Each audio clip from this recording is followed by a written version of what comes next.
Welcome to episode 90 of Radio Free Endor. And sorry, it's a bit of a late one, but Christopher's been ill. I've had a lot of work, and he was scheduling. Oh, it's been mad. But 90, we've done 90 episodes. I can't believe it. Only 10 more to 100. Wow. Most people do that in the first year, but hey, after 5 years, we're finally getting there. So my name's Jamie, and with me is my son, Chris. How you doing, Chris? Really well. Yeah, sorry about not being able to record for a long time. I had a trip to San Francisco and back, and then I got ill, and work has caught up with me ever since, and not had much time before traveling again. So hopefully we'll get this covered today, and we'll get the double feature covered very soon as well. Yeah, hopefully, because I didn't know that the next episode of Radio that's this of the Bad Batch is a double episode. So I'm quite eager to watch that, and hopefully after I've recorded it, I'm going to go and watch it and The Last of Us. So I tell you what, because we've got quite a packed episode, what we'll do is we'll head over to the news section, if you want. Yeah, let's go. it. Brill. Let's go. Right. The news.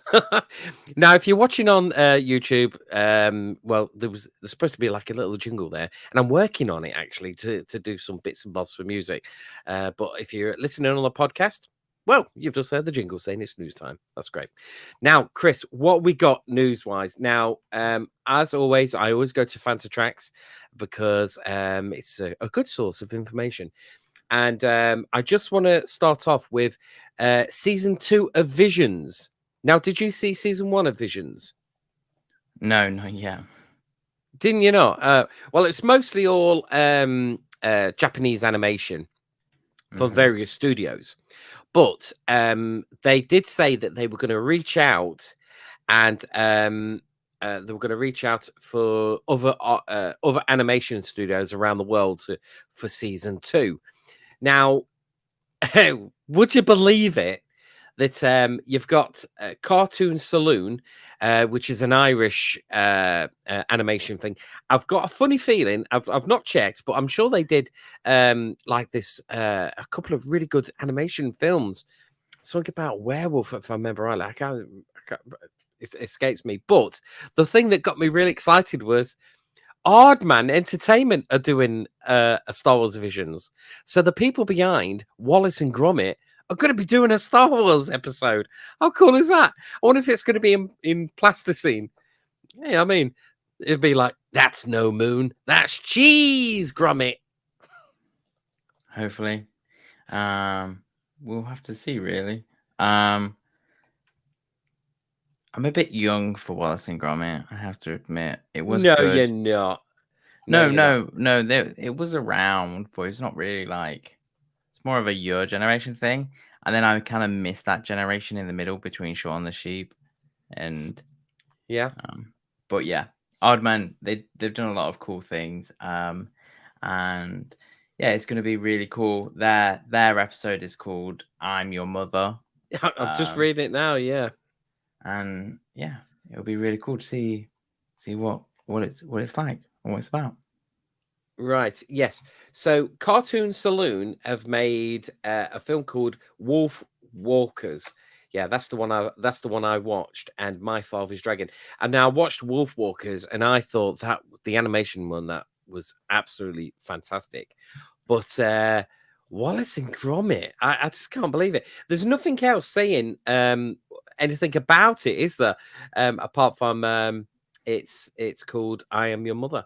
And Cartoon Studio, they're doing Screech's Reach. Director Paul Young. And then you've got In the Stars by Punk Robot. You got Sith by El Guraru. And you've got Studio Lechette. The Spy Dancer. I hope I've got this right. And you got Journey to the Dark Head by Hyung Park. That sounds about right. And you got The Bandits of Golok by 88 Pictures. The Pit by Diart Chitto and Lucasfilm Limited. And you got Aura's Song by Triggerfish. Well, they all sound fantastic. And it's coming and they're going to be on Disney Plus the beginning of May the 4th, 2023. So on Star Wars Day, you're going to get these fantastic animations from Star Wars Visions. Fantastic. Yeah. What you got? The man, the myth, the legend, John Williams is 91 today. 91. Is he? Is it his birthday today? Oh, February the oops. 8th. That means it's my good friend Big Mick, his birthday, because he shares the birthday of John Williams. So happy birthday, Big Mick. I'll have to send him a text. And happy birthday, John Williams, the maestro, who's busy doing the soundtrack to Indiana Jones and the Nap. Oh, sorry, no, the Dial of Destiny. Yeah. So that should be good. And we've also got some something that's come up saying about Star Wars celebrations. I hope you've got your ticket. I know we have, haven't we, Chris? And we've already paid for we've already sold our kidneys. Oh my God! Do you know what? My scar is not healing up properly. I tell you what, it's like a pain. It's like a gut punch all the time, especially when you're doing your shoelaces up. It's awful. Anyway, enough about our woes, about how much we've paid for our tickets. So they've just started rolling out, haven't they? The photo opportunities and is it the autograph or is it just the photo opportunities? Photo opportunities and autographs. So let's have a look. Christopher has got the inside on this. So what we got, Chris? Talk us through it. So we have been through 2 rounds of guest spots so far, and we have seen a few big names have been announced, and also their pricing. So far, you can get photos for some of the biggest names first, with Hayden Christensen, Anakin Skywalker. Ooh. Yeah. Who would then be the second biggest name? Now that is a question. Anthony Daniels. He's been around. He's been around. He has Mr. Star Wars himself, Anthony Daniels. Yeah. Yeah. We got announced today. We got Ahsoka Tano, both in animated form of Ashleen Eccleston and live form of Rosia Dawson. Yeah. Rosia Dawson. Why did I get that wrong? We also have Ming Wen, who is Phoenix Shan. We also have, of course. Now we're really going to get down. We're going for Crystalline, best known for her roles in Game of Thrones. Sadly, not her roles in Star Wars as Captain Phasma. Yeah, and Wednesday. Wednesday. Yeah, she was in Wednesday as well. We have Bradley Bradley Baker, who is the voice of the most characters. Yes. Yeah. And we have other pretty good voices. So we have a really nice mix so far between live actors, voice actors. We've not really seen any autographs or anything yet for any like game people, or well, there's really only one game person when it comes to Star Wars at this point. Well, a few, but they're all Jedi Fallen Order related. But we have and also book signings and book authors, but I'm sure they will come down the line. But is there any photos that you hope to see come up and you hope to grab when the time is right? Just looking at this list, for some reason, excuse me, it's bringing up the list, Chris, that for the link you showed me, but it keeps flipping out, so it's not showing me on. Oh, there it comes. It's coming now. Now we have met Mr. Moff Gideon himself. What's his name? Leonardo Esposito. Yeah, we've met him. He's such a nice guy. We met him at Walker Stalker Con. Now his ticket price was far cheaper there than it is here. That's for sure. But do you know what? I absolutely love Gwendolyn Christie. I really do. I think she's such a beautiful actress, and her on Game of Thrones was just amazing. Um, so I'm just going to go in and have a look, see how much she is. Looks like my other kidney's going to be going. So the photo op is £94. And if I want to know autograph, it's another £84. Well, to be fact, they like to save you the penny. So it's actually 84.99. So we're talking £85 here and £95 for a photo op. I might just give that a miss. That's Let's actually move on. really interesting. Some of the actors, the autograph and the photo are the same price, when others are different. For example, I have booked a photo opportunity with Hayden Christensen and Ashley Nicholson, are the two that I have booked so far. There would be two more that if Yeah. they, I don't know, two, maybe one more that if it went live, I would have to lock it down. Yeah. Um, Go on. you all know who I'm gonna say. Yeah, go on.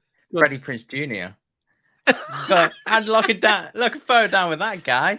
Surely you could go to a Scooby-Doo convention and get his autograph for 20 quid. Surely, Chris. Yeah, exactly. Scooby-Doo is 20 quid.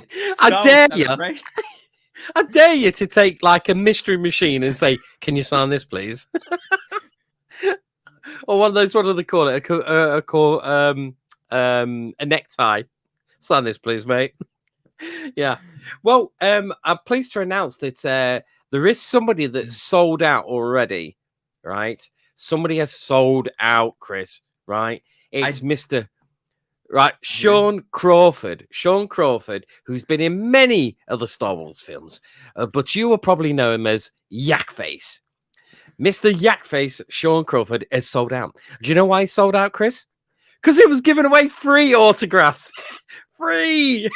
So he's fully booked up. So his queue will be amazingly big. I don't think they actually put up any tickets. But this is actually a really interesting one. There's a lot of limited to one free ticket, by the way. One free autograph per person. Bless him, Sean Crawford. A really interesting aspect to this of Return of the Jedi. You know, yeah, it's the what year is what year did Return of the Jedi come out? Do you remember? 84, I think. 84. 84. No. Maybe 1 year downwards. And 83. Yeah. If it came out in 83, how old would it be? 83. So I was 13. So I was 13. Take away. Oh, it's 40. The 40th anniversary of Return of the Jedi. Will they be doing a panel on it? That is the question. God, yeah. Can I also say Sean Crawford was in a film which was classed as a video nasty, which I pointed out to Christopher. You're Christopher, to your brother Nicholas in CX, and went, see that film there called Extro? That was a video nasty when I was a kid. It was it was banned. It's a horrid film. It is. It's just. Oh, it's not as. I suppose it's not as terrifying as what you get now, as in like Terrifier 1 and Terrifier 2. But he was in Extro, and I wonder if he played the monster in it. It's weird. Ugh. I don't know, but there's a lot of interesting actors that are already up. Prices are astronomically high, even for the best kept actors. And I wonder, if who picks these pricing is my better word, because some people, I would say 200 quid for a photo or an autograph. Okay, sure. Hayden Christensen, Palpatine, Ian McDermott, Ewan McGregor, them kind of people, 200 quid, fine. Mark Hamill, I'd expect Mark Hamill to be even like 300 quid. Fine. Oh my God. If that would be the price, That would be the price for a guy that Don't just scare me, signing. Chris. Don't scare me.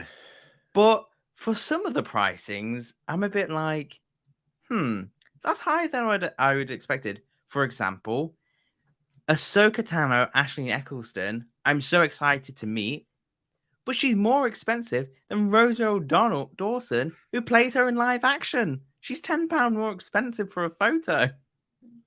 My God. And then you have people like Matt Lanton as well.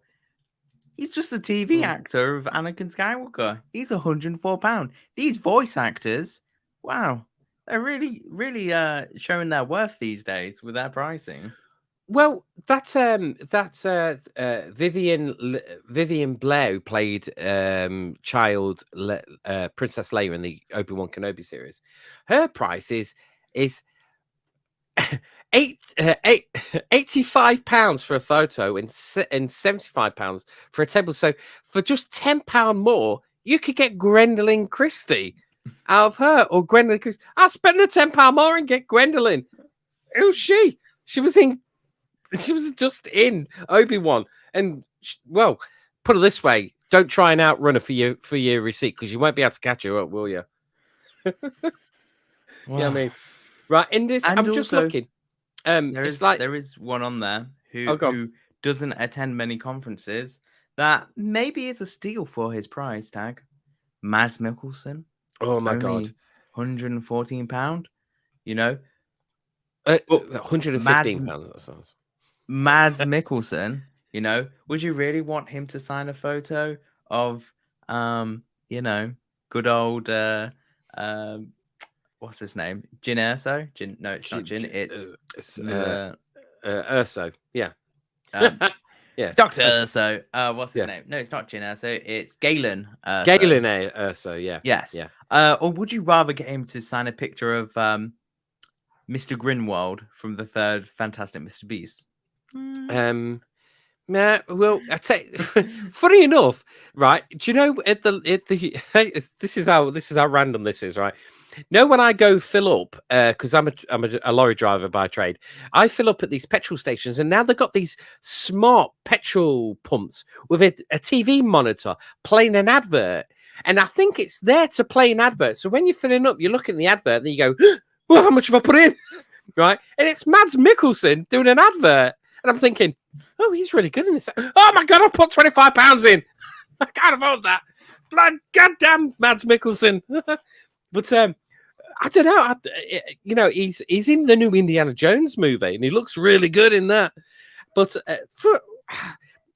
you know, there's going to be. I'm tempted to fly my drone around. You know what I mean, and take some photos inside there to get these people, because you know, oh God. You're talking about taking out a second mortgage, bearing in mind how much we've already forked out for the tickets. You know what I mean? But what about food? What about sleep? I'm gonna be sleeping outside every night. Oh, time to get my spot for tomorrow's pet panel. No need for a hotel for me. Oh my God! Yeah, it's like there is an awful lot of people here from Return of the Jedi. Adrian Cook. And see, the thing is, I've got to Google these people's names. Okay, they don't. They just do not. It's like Tim Dreyer. Tim Dreyer. He was an he was in Return of the Jedi. He played two characters in Return of the Jedi. Just looking at IMDb, and Adrian Cook. Let's just put his name into IMDb, because, like all good websites, they've put the link to the guy who sold out on IMDb, but not to anyone else. So Adrian Cook was an actor in Rogue One, a Star Wars story. Okay, right. So that's him in the Star Wars story, and he's £55 and £45 photo and autograph. So you know, he's quite cheap, but you know, and like Anthony Daniels, believe it or not, Anthony Daniels is only £110 and £100 for, you know what I mean? And I'm thinking, right, okay. Bearing in mind, this guy does go around an awful lot of conventions, and if he's ever writing a book, just go down and get his book and get him to sign it, because he does a lot of them as well. a lot of people. There's a Facebook page about called the Brit List, Star Wars Celebrations, and people are actually putting the same people's autographs. If you go, instead of going to Star Wars Celebrations, if you went to the normal Comic Con in like Liverpool or London, and there's a lot of these people that are going to this that are at them, and you can pick them up for half of the price. But like you said, Chris, it might be half the this is price, Star Wars. and it might be half the price, but I put all the Star Wars people in one place, and then you go, oh yeah, I could go down to MCM London. Then you got to pay for another hotel. You got to pay for another travel provider. You got to pay for another set of very expensive food from XL, and another conference ticket, and then their cheaper guest ticket on top. So is it really that much cheaper? Well, the only way it's going to be cheaper is if you live outside and the entrance is free. yeah. Well, D. Bradley Baker, he's actually more expensive than Anthony Daniels. He's more, but only by £6. Right? It's only more expensive by £6. But D. Bradley Baker, so he's £106 and for a photo op, and £105 for a table autograph. Now, I reckon if you bought a ticket off him, I think you'd be I think you'd be hard done by, actually, because you'd go on his table would have how many photos of how many different people. You'd be like, look, can I just, like, if you got one with or more on, so you just sign it, or have I got about 18,000 of them? You know what I mean? Or would you go and say, Mr. Baker, could you sign it to Jamie from clone number 8,252, please, and put something witty? What would he say? He'll say, get in line. That's $40 for 4 extra words. Oh my god, yeah, we've not said that, have we, Chris? Now, if you want them to write some clever ditty on it, it's what? How much per is it every 6? Oh no. Only some of them are charging more. So Ashley in Eccleston, she's charging £44 for up to 6 words. So I guess it's £169 for a signature and £200 for up to 6 words. Like, may the force be with you? Question mark. May the force be with. Oh my god. Yeah. Yeah. But the thing is, do you know, this is just ridiculous. They're gonna eventually, Chris. This is how it's gonna be, right? You're gonna go around. Do you know what, Chris? I'm gonna book for Mark Hamill, and I want him to write down "May the Force be with." So that's 6 words, £60. It says here how many breaths he's got to take on the table as well. Oh, 10 breaths. So hopefully he can sign my autograph in 10 breaths. Oh my god, that's £20 per breath. Oh, what am I gonna do? And it's gonna, I hate to say, but this is why I picked a photo more than an autograph, because I kind of feel that with these really expensive ones, you can be like, oh, I'm gonna get to say these words to this person, and then they're gonna look at it, and then they're gonna say, oh, there's some good words, and write them down. But actually, you're gonna speak to the man before it. The man before is gonna write it down on a piece of paper. Then they're gonna pass it to the celebrity, and the celebrity's gonna look at it and go, Oh man, you're yeah, you're right. Do you know we've seen this before. We know when we go to these conventions, they usually have somebody that you have to give the money and the item to, and they look at it and then they pass it to them, to the celebrity. They write it and then pass it to their left for the person sitting on their left, then to hand it to you. So it's like, how personal is this? It's crap, isn't it? It's really crap. Do you remember when we went to Walker Stalker Con? We went to see Daryl Dixon, didn't we? And what was it? Melissa? I was going to say Melissa McCarthy then, but it's not, is it? Who plays Carol? The girl who plays Carol, and they were really good. Now the guy at the for Daryl Dixon, they did, didn't they? They passed it, but they were kidding around though, weren't they, Chris? And to be fair, he looked at the artwork that you had and he went, this is really good, didn't he? That you had, and he signed it. So I'm quite glad you got him.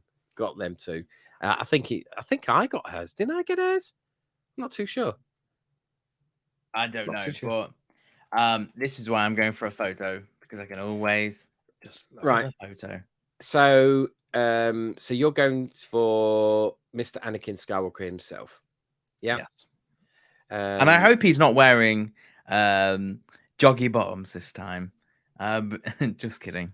But it would be quite funny if he turns up in a tracksuit. So, so have you paid? So you've paid £210. Is it just for yourself with No, him? you get 2 adults and 2 children. Nicholas could come in my photos, but sadly, no. Get out. I'd be asking for a third of each photo. Yeah. Yeah. Do you know the photo they showed of on this? If they ever did a biopic of Mel Gibson, he could play a young Mel Gibson quite easily. Who could? Hayden Christensen. He looks just like Mel Gibson. I keep looking at it and think that's Mel Gibson.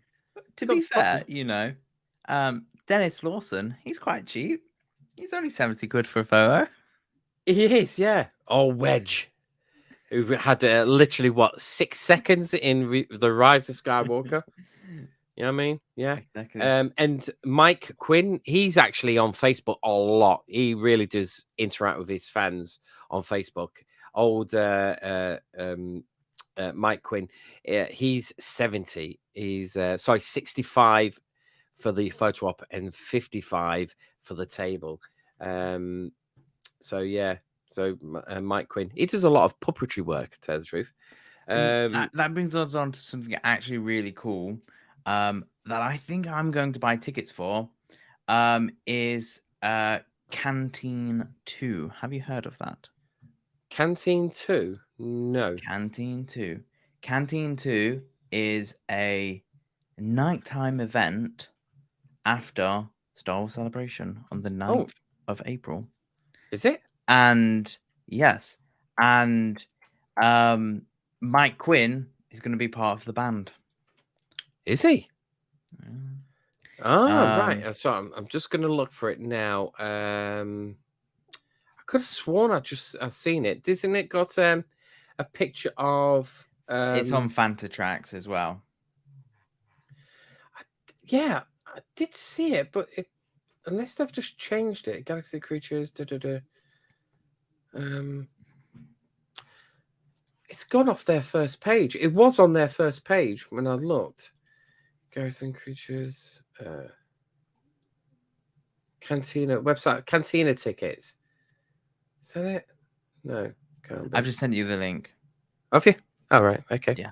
Oh yeah, this is Cantina. Yeah. This is it.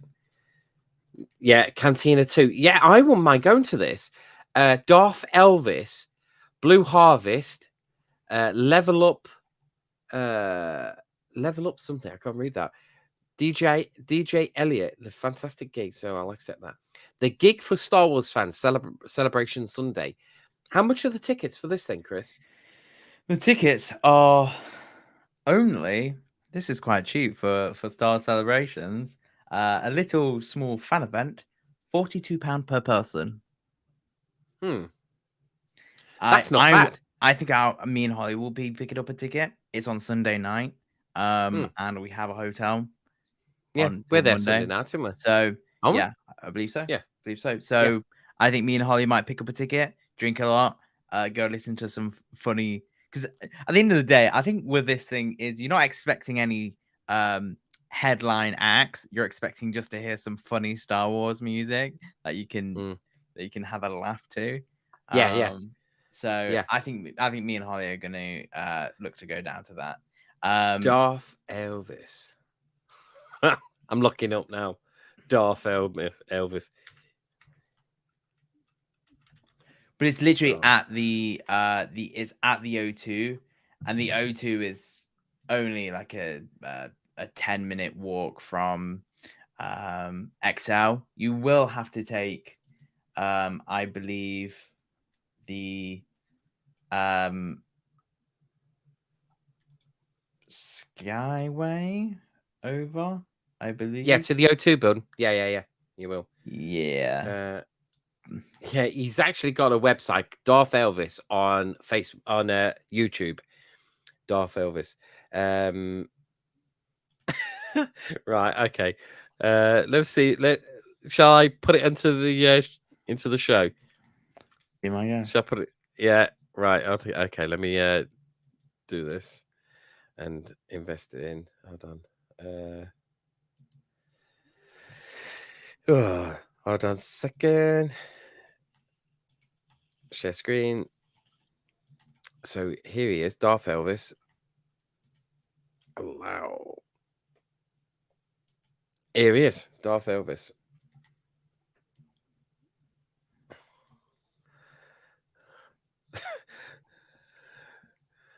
So we got a Grievous playing a guitar.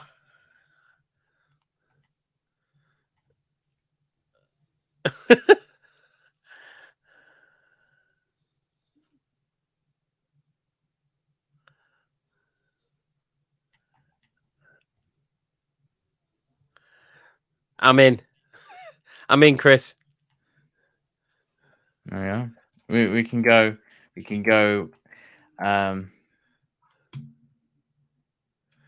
I'll look I'm at in. booking tickets. We'll just have to find out if it's child friendly or Oh my someone god! will Yeah, have to look after yeah. the We'll sneak look him in. We'll after just the. say he's an Ewok.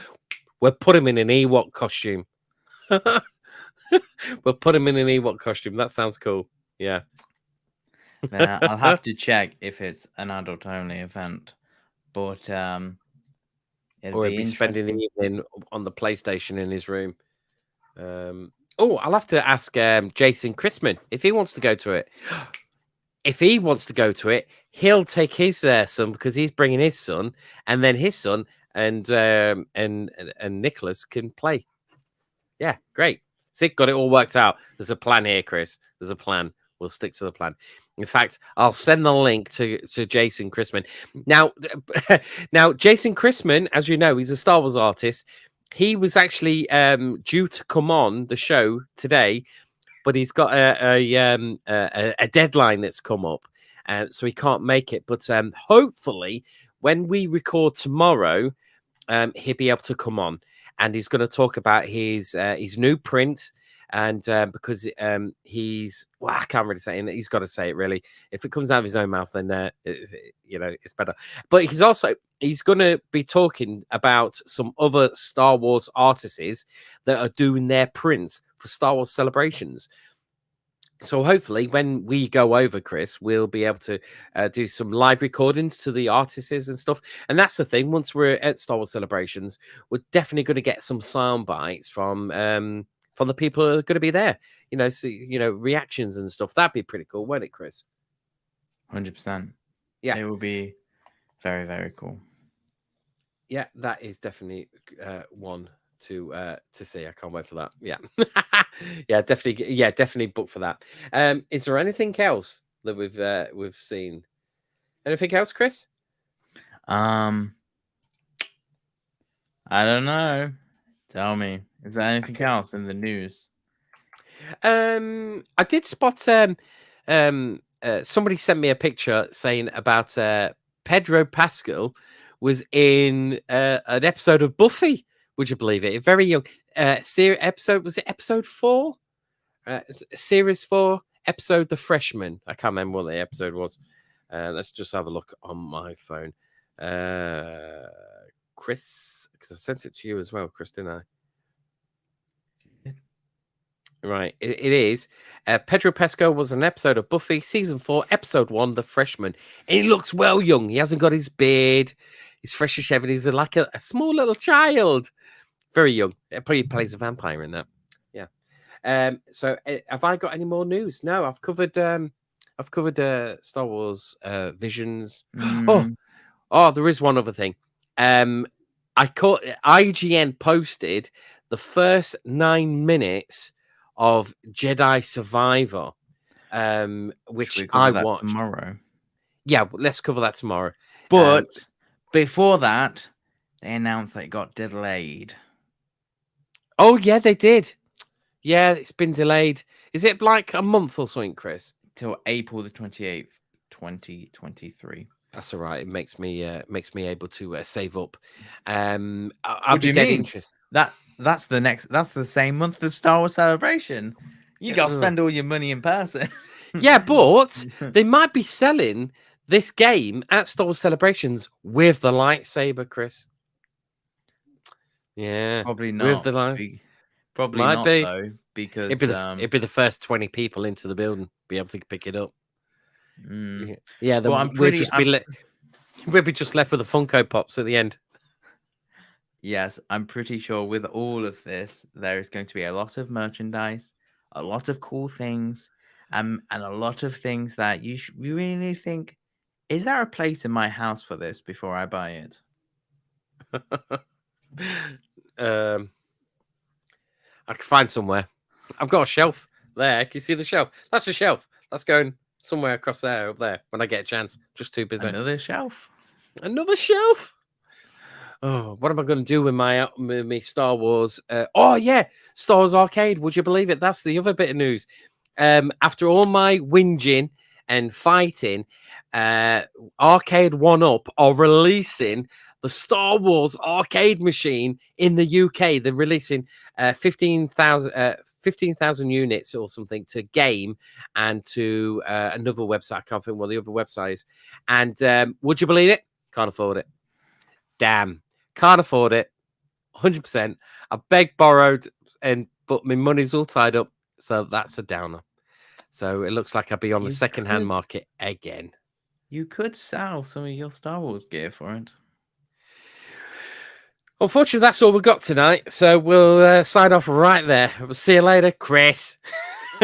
No, I can't. Yeah, do you know what I did think? All sooner or later. This is your legacy, son. This is for you to sell for your money. I think that I don't see the value in Beholder and sell it all at a junk sale for very cheap. Junk sale? Oh my God, me and you were going to fall out, son. I swear. Junk sale? Kids. Oh. Yeah. Anyway, yeah, I was thinking about selling. I've got a very rare shuttle Tidarian from Palatoy, and I was thinking, well, that's worth it. I think I could probably sell that. I think, but there again, once I sell it, I'll be like, I do want to sell that, but we'll have to see. We'll have to see. Hopefully, if I can pray into the gods, something will turn up. So you never know. My wife might buy it, be a secret. Then Christmas morning, I open it up. It's a pair of socks. Yeah, great. Anyway, so that's the end of my news. You could start selling that stuff. Chris, leave it. I'm not selling my stuff. All right. Right. Let's is that have you got any more news? Not news for today. We'll leave it till tomorrow. Right. Let's so that's the end of the news anyway. So let's move on to our next bit because I want to just quickly cover The Last of Us. Unfortunately, I've not seen the latest episode that's just dropped today, but we're just going to quickly talk about the last 2 episodes, and because I just love The Last of Us. Now, the episode Infected. And so that's episode 2 and episode 3, a long time. Episode 3 had where Tess got infected, and unfortunately she met her demise, would you say? Now, fantastic episode. I've not been disappointed with these episodes as yet. And do you know when Tess gets that the kiss of death from one of the infected, and you see these these little tangles coming out of his mouth into her. My Nikki threw up. She goes, "Wah! Wah!" And I was like, of all the things you've seen, that's the thing that makes you choke. She goes, it's just down the throat. It's like hair. Right. I was like, all right. But the episode that everybody's talking about on the net is the episode A Long Time. Now, it was about an hour and a half, and it just starts off with Joe and Ellie looking around for some stuff, but then it sort of like takes a flashback to Bill and Frank. Now you meet Bill in the game, and it's very This episode is very different from the character of Bill from the TV show, because you meet him up in a real, he's Frank. You hear about Frank, but you don't see him, and Frank and Bill have split up, sort of thing. But he helps, fight some of the infected with you as you're trying to break into this area. Now the TV show totally changes it. So it starts off where Bill, when he's living in a community in a town, and the Federal come and take everybody out the town to murder and burn their bodies, because they don't want the infection to spread. So it was just easier to kill people. So the moment they were all gone, he's a prepper, what I mean, and he believes in his guns and stuff. He sort of like turns on the gas, turns on the power, fortifies the village, and lives there all on his Todd. He's his own little land. And then one day, this guy called Frank falls in one of his traps, and he helps him out, and begins a love story that spans 20 years. And I thought it was fantastic. I thought it was one of the best episodes. It made me shed a tear at the end, you know what I mean? Because these two guys, they loved each other. And it was just good. And we're going to do a bit of spoiler here. They do die at the end of the episode, but it's so well done. It was good. And it was even better that when Joel and Ellie turned up to their house, they had been passed away for some time, but you didn't go in to see them, because usually TV likes to show the dead people. Do you know what I mean? But they didn't. They just showed you this open window in the air, and there's a picture on the wall of Bill that Frank drew, and as Ellie and Joel drive off in the car. And I know that then it follows back onto the storyline of the game. But I thought it was great. A lot of people on the net are pulling it down, say it's awful, going into the LGBTQ, argument about wokeism and stuff. Me, I hate woke stuff, but this did not feel woke in any way. It didn't feel shoved in my face. It was just great. It was just great storytelling and great writing, and a good solid hour. And I wasn't bored. It was a good solid hour and a half of good TV. What did you reckon, Chris? What do you reckon to it? Yeah, it was really good. I really enjoyed the heartfelt rendition of a story of the ups and downs of life as a relationship, and a lot of renditions that I appreciate about the start, the middle, and the end. And I see very much that in all good storytelling. There's emotions that we connect to, and plot points that we see in ourselves. And I saw a lot there with that relationship, and it was so well betrayed that the relationship makes you feel like it's your own, and that is how all relationships are to gay people, to straight people, to bisexual people, to transsexual people. It's just a relationship. It doesn't need to be named, put on a pedestal. He doesn't even call himself gay in the TV show. He didn't say it. But it's that whole point of, when all barriers are removed and social stigmas. At the end of the day, it's a story about two people that are lost in the world and found each other. And in the end, each other was all that mattered. And living without the other person would be a terribly hard thing to do. Yeah. And it does delve into the assisted suicide as well towards the end, which some people might find a bit disturbing in one way or another. But when you're living in an age where there's no doctors, no painkillers, you've run out. Well, you've got painkillers, but there's no cure. That once upon a time there was. You know what I mean? but in a time where there is nothing, then, and like Bill says, he says, I'm old, I've lived my life, and it's been a happy life, and I'm fulfilled. Great, brilliant. I loved it. And I can't wait for the next episode, which I've not watched. That's how much I can't wait. But time's on our not on our side, Yeah. is it, Chris? At the moment. And what's really good about this episode is also the introduction. The introduction is in Indonesia, I believe. Oh God, yeah. And it was a scientist that believed she was being arrested. Oh yeah. But actually, she was being taken by the army to look at an effect, a clicker, an early version of a clicker, really. Like And Patient Zero. They thought it was Patient Zero, didn't they? Yeah. And quite these flashbacks are quite realistic of reactions to Oh God, yeah. how we'll deal with these things. And when she says, we have, what should we do? There's nothing that we can do. The end is here. All you can do is bomb the cities and Yeah. hopefully that it doesn't spread. And don't tell anyone. Yeah. Bomb the cities. And then she says, can I go home now to be with my family at the end?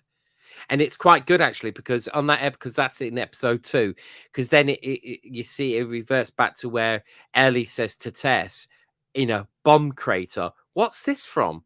And Tess says, oh yeah, they bombed the cities to stop the spread, and luckily enough it worked here, but it didn't work at other places. And then also in the episode right after that, whilst Joe and Ellie are walking, there's a scene with an aeroplane talking about flying, how it was the craziest thing ever. And that Ellie was born obviously in the infected times. And also the other scene that I did think was quite interesting was Ellie asked how it started, and he was saying about how it infected the flour, the sugar, and the oats. And then in the first episode, he didn't It's his birthday. He didn't buy a cake because he forgot. His daughter didn't eat oat biscuits from the neighbors, and they didn't have any pancake mix in the morning. So if they had any of them 3 things, that they would have been infected. So bad diets could save you against a fungi infection. Woohoo! We're safe. That's for sure. Yeah, brilliant. So yeah, what we'll do is we'll probably see the next episode of the Last of Us and talk about that. Perhaps not on tomorrow's because we haven't seen it yet. Anyway, so should we head over now to the Bad Batch? Right. Let's head over to the Bad Batch report. Right. So the 2 episodes we'll be talking about is Entombed and Tribe. Entombed was on TV on January the 25th, and Tribe was February the 1st. And these are good. Now, the episode Entombed, a lot of people go, another filler. And at the time, I watched it and I was thinking, what's going on here? Right. So it says here, while searching a junkyard of useful salvage, Amiga Wrecker find an ancient compass containing a set of coordinates towards the uncharted Kaldar Trinity that carry the promise of treasure. Uncharted. Yeah. Thea and Amiga persuade the Bad Batch to set out for the system. When the compass leads them there to Chakra Null. Yeah. These Star Wars names, bloody hell. The resting place of a legendary crystal, the heart of the mountain. They find the stone, but upon removing it, the reveals an ancient doomsday mech, which begins running amok. The Bad Batch and Genoa manage to return the crystal, which deactivates and destroys the machine. Brilliant, right? It starts off like an Indiana Jones film. This does, and it's even got a couple of beats, as in like from the Indiana Jones film. So Amiga's found this compass, and they just think it's junk, but it comes up with coordinates, and they put it into the ship's nav, and they go to this planet, and they land. Now, first of all, the character of Genoa, she's voiced by I can't think what her name is now, but she's been in like Bruce Almighty, not Bruce Almighty, the sequel. She was in the sequel. Yeah, you'll recognize her voice anyway. But she's like the treasure hunter in this one, and she helps persuade the Bad Batch to go along with her.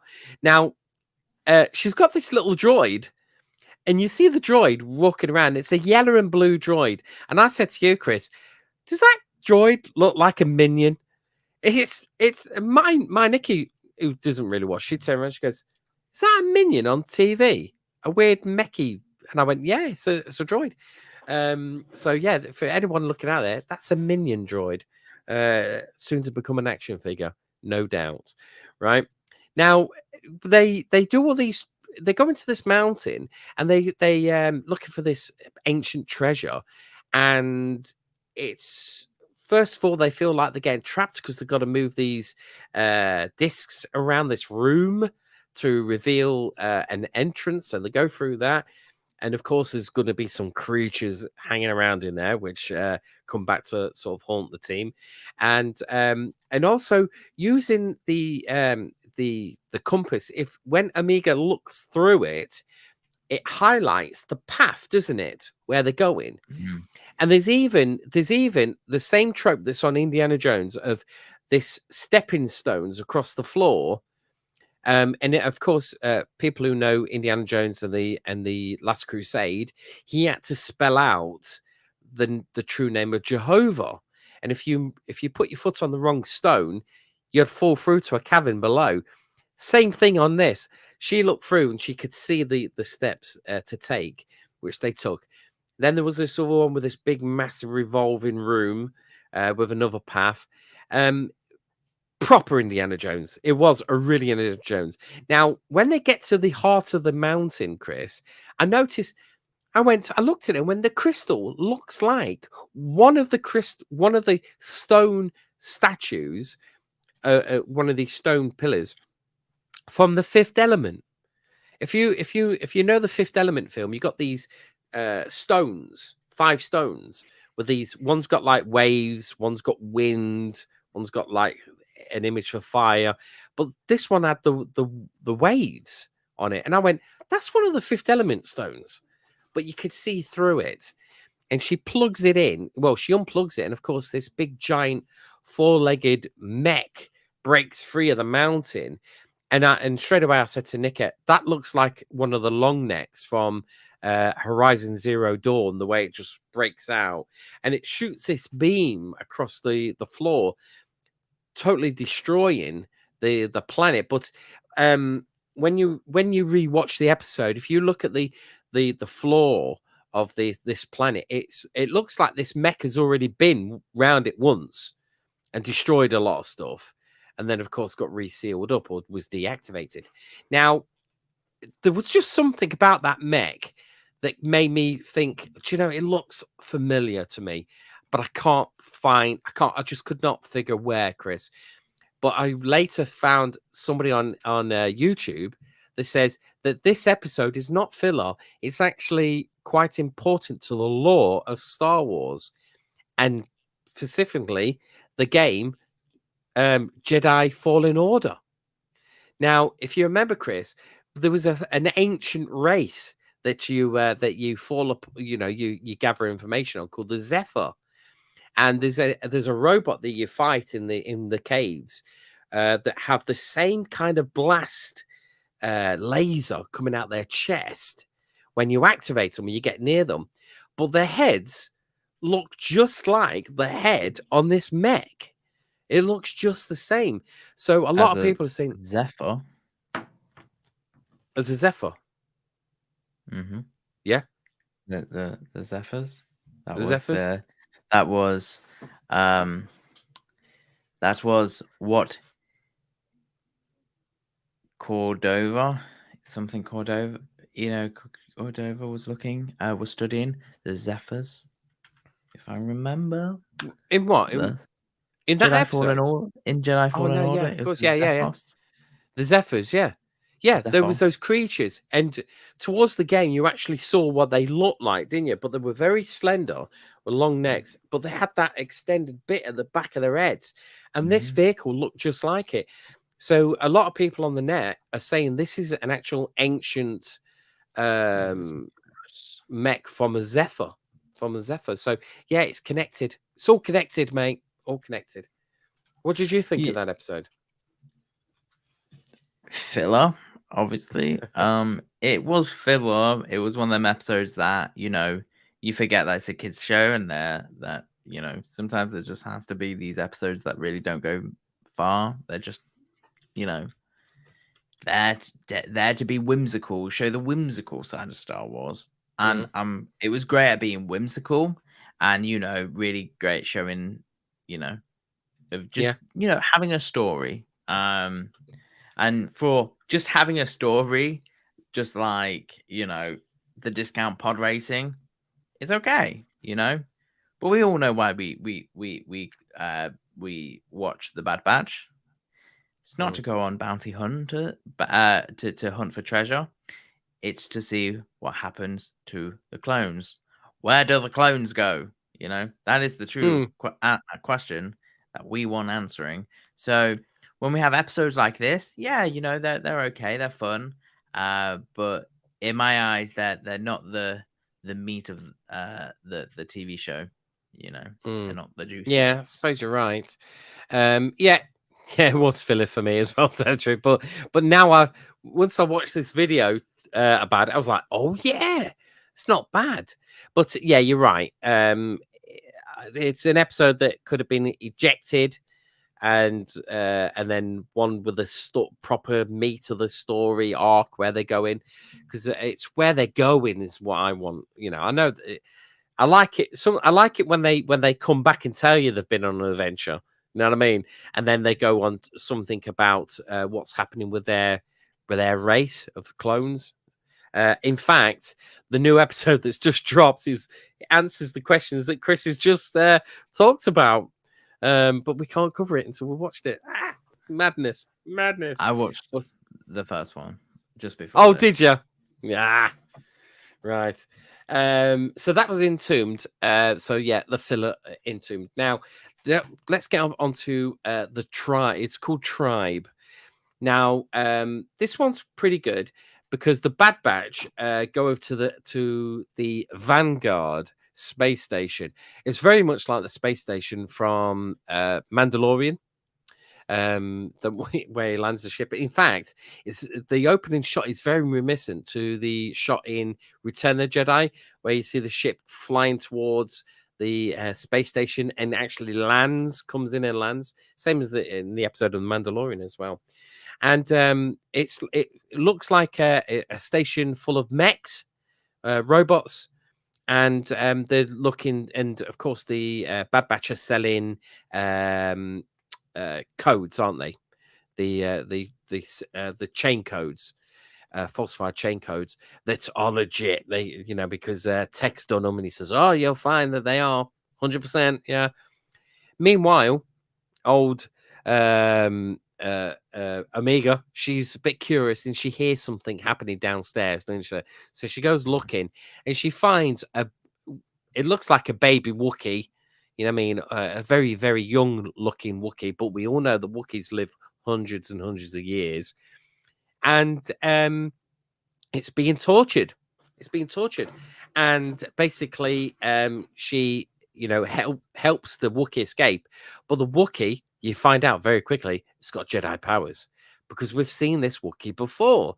This Wookiee has been in an episode of the Clone Wars, where it was the episode. I can't think what the episode was called, but it's where they were looking for their Jedi crystals, wasn't it, Chris?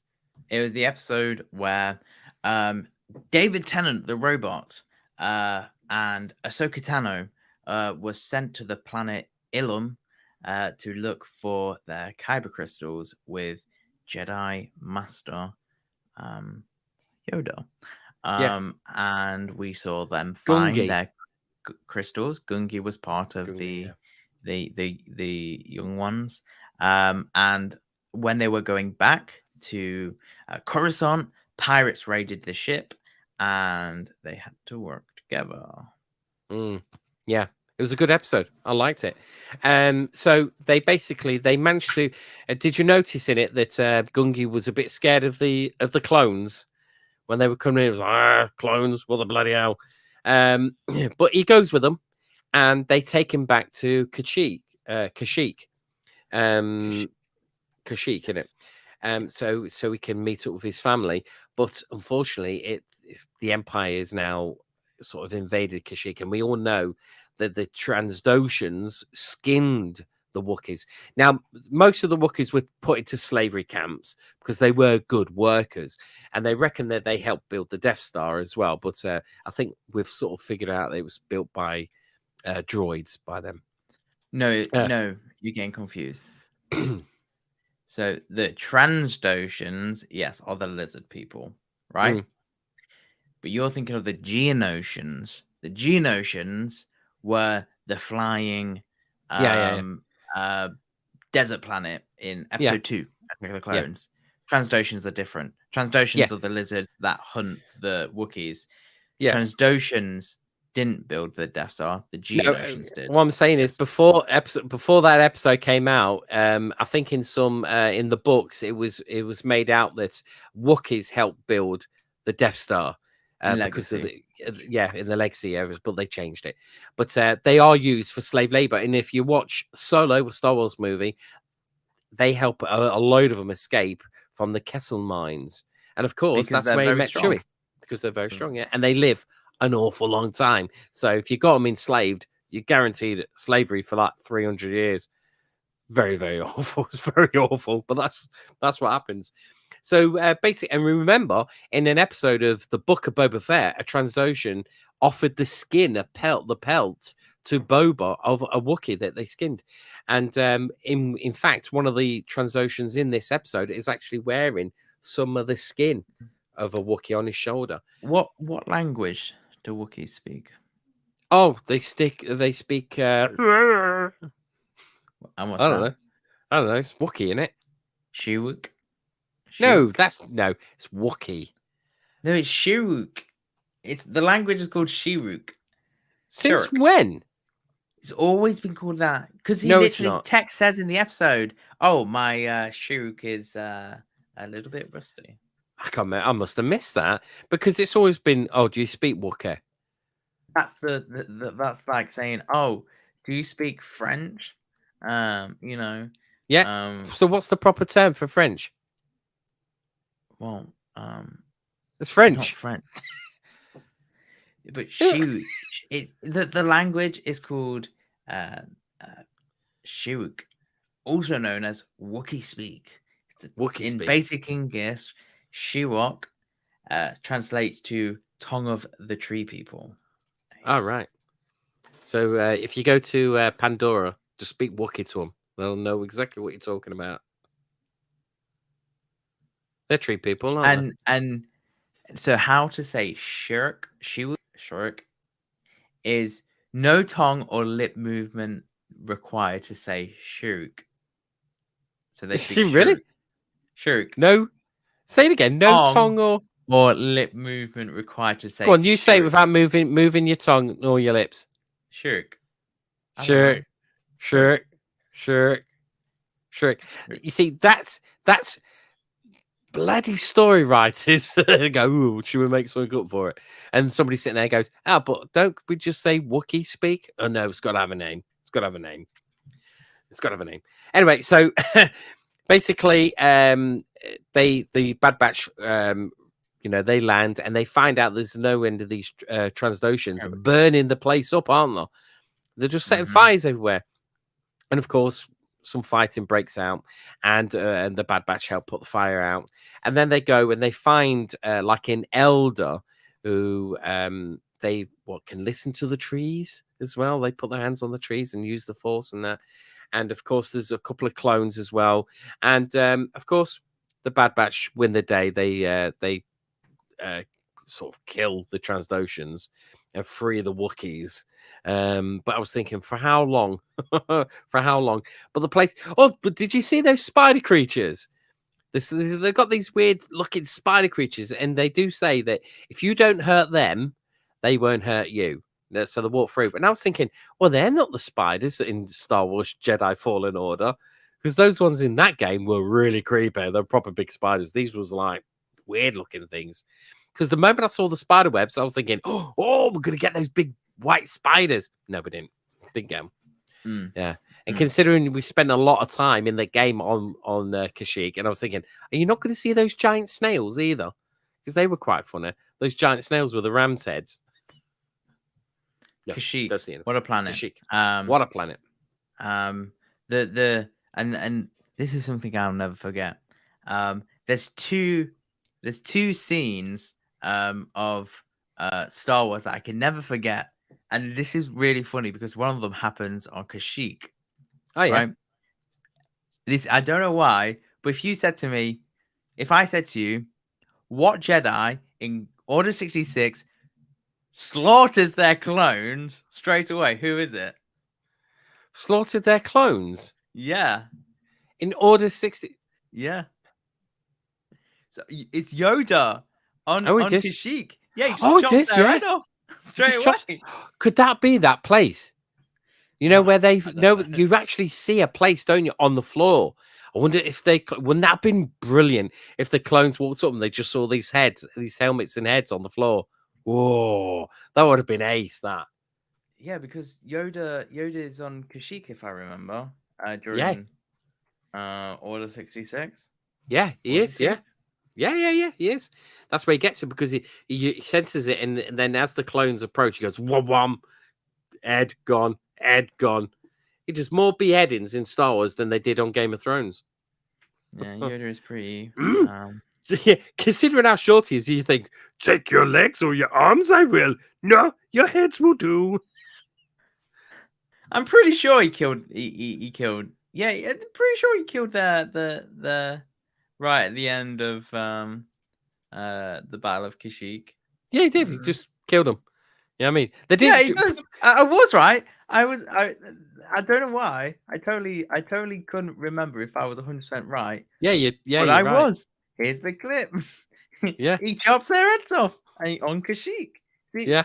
Considering that when this happens, Ahsoka Tano is shown to be like paralyzed from the Force, freaking out.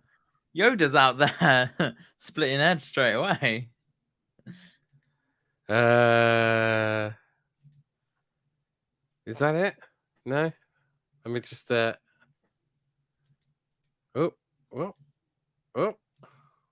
There we go. Let's just remove that. Let's add one. Why is that not there? So the one scenes I remember is Yoda, and it's funny. And the reason I find that so funny is because in the very first episode of Clone Wars, Yoda's sitting there saying, "I like to look at all clones. I find every clone unique. Find all their differences." As soon as the order happens, he's like, "Yeah, you're no good to me." Yeah. So here it is. So he gets the call. What? Order 66 there? Comes on, let's go get him. Head's got it. But did you notice the faces of the Wookiees? They were like, huh. All right. Let's go. Yeah. I just never forget that scene. I don't know why, but whenever I think of Kashyyyk, I think Yoda beheading 2 clones. Like that. Yeah, there's no it just goes, oh. Doink. Doink, doink. Yeah, but imagine if they just come up to make him a cup of tea.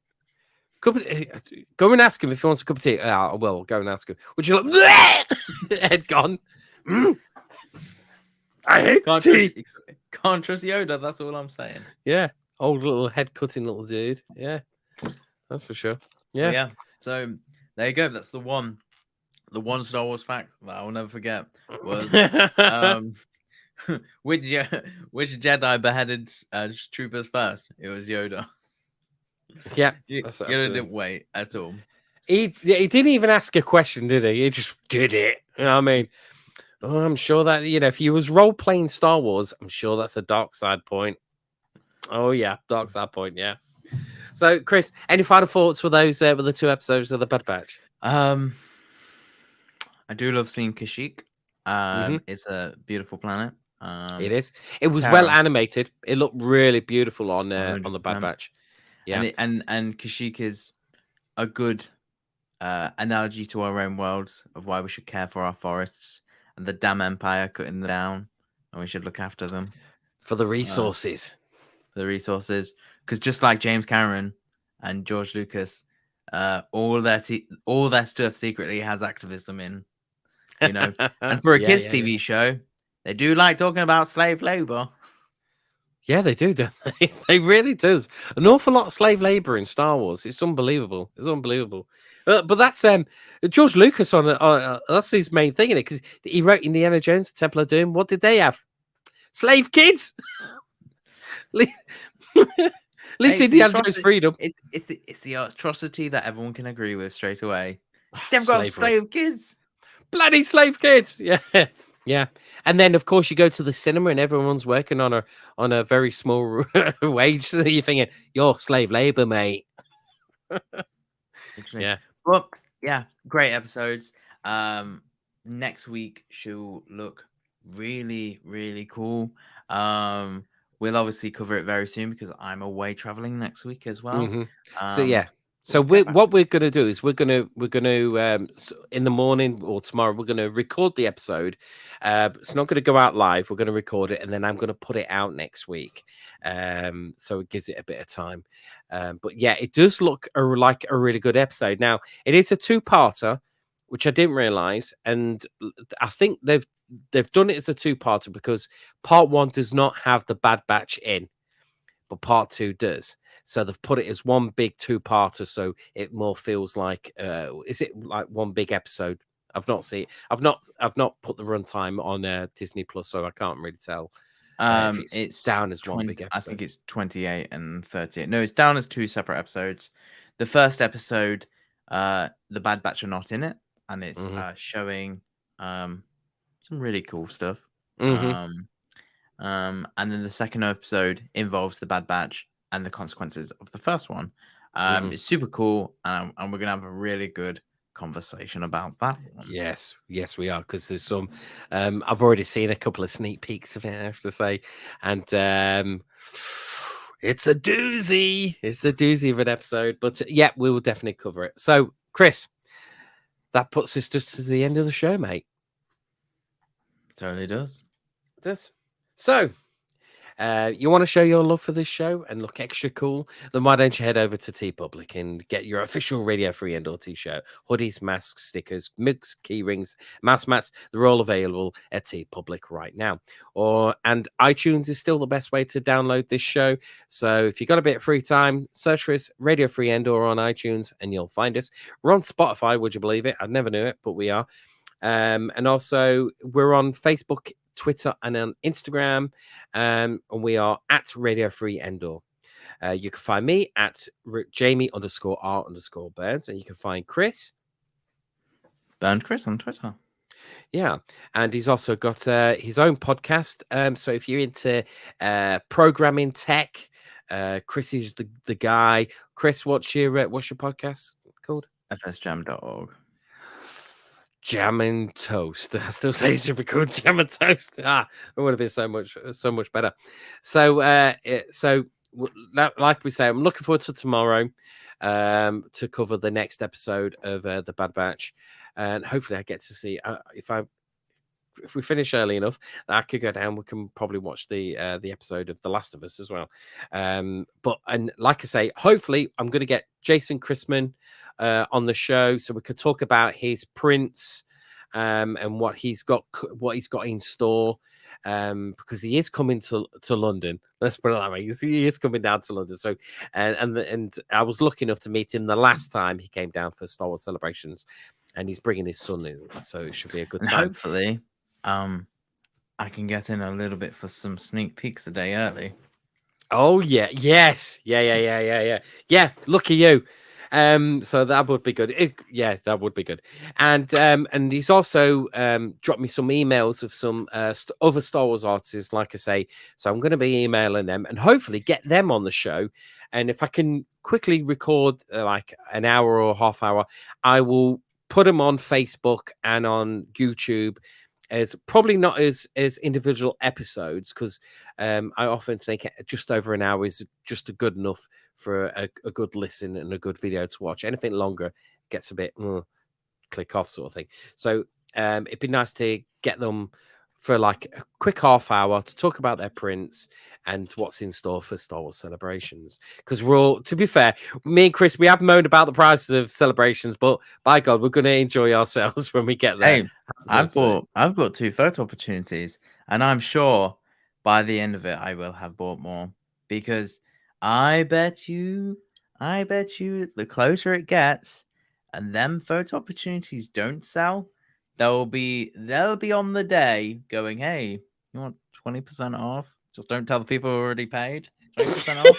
There's going to be people out there going, autograph tickets, get your discount autograph tickets. Who do you want, man? Who do you want? Hayden Christian, yeah, I got it for £20.